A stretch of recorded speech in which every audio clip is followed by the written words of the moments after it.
Sejam todos muito bem-vindos a mais uma videoaula de matemática aplicada. Então, o número complexo possui uma parte real e uma parte imaginária. Então, aqui nós temos o número complexo Z. Essa constante A é dita parte real. E aqui nós temos a parte imaginária. A parte imaginária conta com a presença do número I, lembrando, I é igual a raiz de menos 1, ok? Então, se eu fizer a operação real de Z, eu tenho como resultado A. Imaginário de Z, eu tenho como resultado B, a parte imaginária. Portanto, um número complexo que não possui a parte real A, ou seja, A igual a zero, é denominado número imaginário puro. O número complexo que não possui a parte imaginária, b igual a zero, é denominado número real. Os números imaginários que possuem ambas as partes são simplesmente chamados de números complexos. Então, essa aqui é o que nós chamamos de forma retangular. Z é igual a A mais JB. Todo número complexo possui um conjugado representado. Então, é muito comum também a representação, é até mais comum, tá? Z asterisco, representando o complexo conjugado. Então, se o número complexo é A mais JB, quem é o seu conjugado? É A menos JB. E o módulo é raiz quadrada de A ao quadrado mais B ao quadrado. Operações com números complexos. Então, a adição e a subtração ela é muito simples. Basta que eu some as partes reais e as partes imaginárias, ou que eu subtraia as partes reais e imaginárias. Então, muito simples.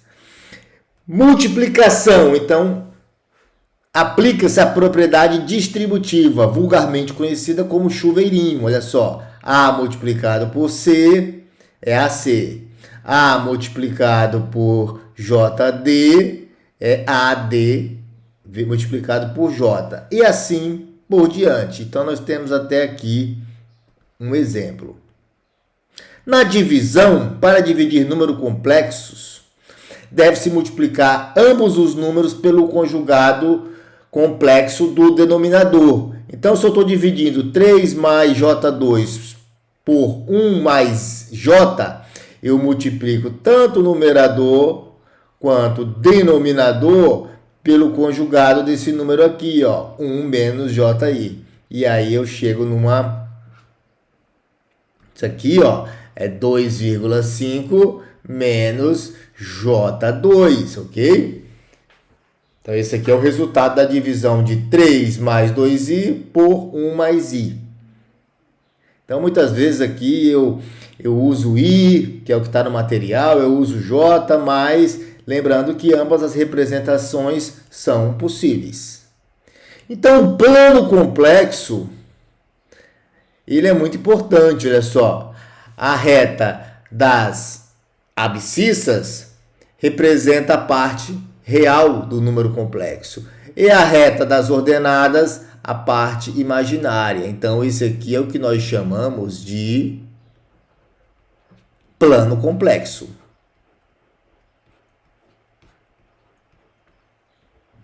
Ok? Então, para representar o número complexo, Z igual a 3 mais 2i. Então, a parte real é 3, olha só. E aí eu traço aqui um pontilhado até encontrar a parte imaginária, que é 2, ó. Então, esse aqui é o ponto Z. Módulo e argumento. No gráfico, o módulo de um número complexo, Z igual a A mais BI, é o segmento de reta que vai da origem até o ponto. E aí a gente pode aqui, ó, facilmente pensar em um triângulo retângulo, em que esse cateto aqui é a parte real, esse cateto aqui é a parte imaginária. E quem é a hipotenusa? A hipotenusa vai ser o quê? Olha só, Pitágoras Rho ao quadrado vai ser igual a ao quadrado mais b ao quadrado. Então, Rho vai ser igual a raiz de a ao quadrado mais b ao quadrado. Olha só, o módulo do número imaginário. E esse ângulo θ aqui, olha só, cosseno de θ é a sobre Rho e seno de θ é b sobre Rho. De tal forma que eu posso dizer que θ é tangente a menos 1, arco tangente b sobre a. E aí eu tenho a representação na forma polar. Então eu vou escrever aqui embaixo, olha só.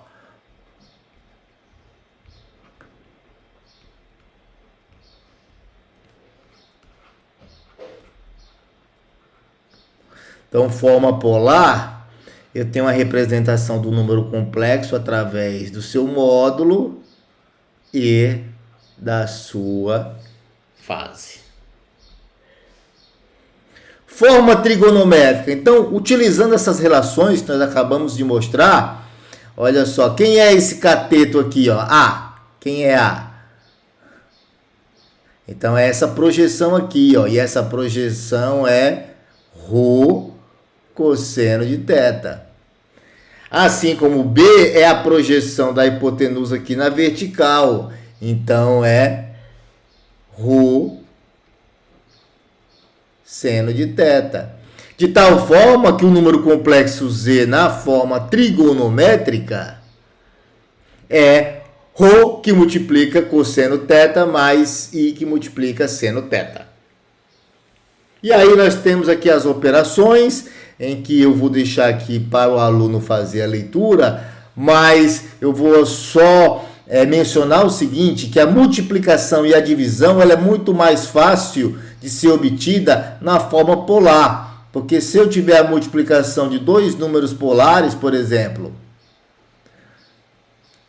de dois números complexos na forma polar, é Z1 que multiplica Z2. Então, isso daqui vai ser a multiplicação dos módulos e a soma das fases.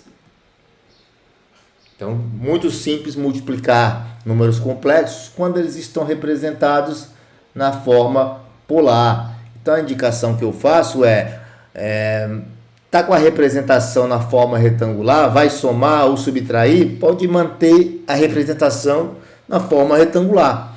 Precisa multiplicar ou dividir, né? E a divisão seria também muito simples, tá? Na forma polar.